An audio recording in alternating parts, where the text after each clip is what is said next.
Today I'm announcing that Conservatives will introduce legislation to amend the Criminal Code and restore the value of Canadian citizenship by ending the practice of judges considering a non-citizen's immigration status in sentencing.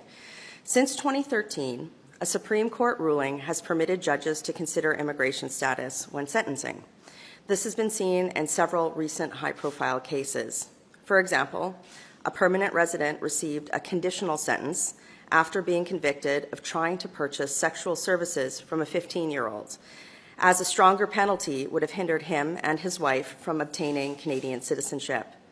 Another non-citizen in Canada on a visitor's permit was convicted twice of groping an 18-year-old woman's genitals at a bar, yet received a discharge to avoid a permanent criminal record and to allow for an appeal of their deportation. Anyone seeking residence or citizenship in Canada has responsibilities as well as rights.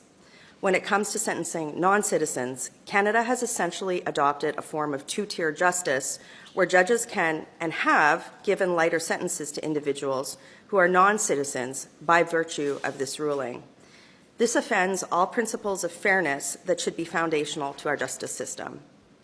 This is why, once the House of Commons resumes this fall, Conservatives will introduce legislation to amend the Criminal Code to rectify this issue. Our bill will add a section after Section 718.202 of the Criminal Code, which will expressly outline that any potential impact of a sentence on the immigration status of a convicted non-citizen offender or that of their family members should not be taken into consideration by a judge when issuing a sentence. I want to be very clear. The vast majority of Canada's immigrants and temporary residents abide by our law. But removing non-citizens who have been convicted of serious crimes is a no-brainer, and it's one which the Liberals have failed to act upon.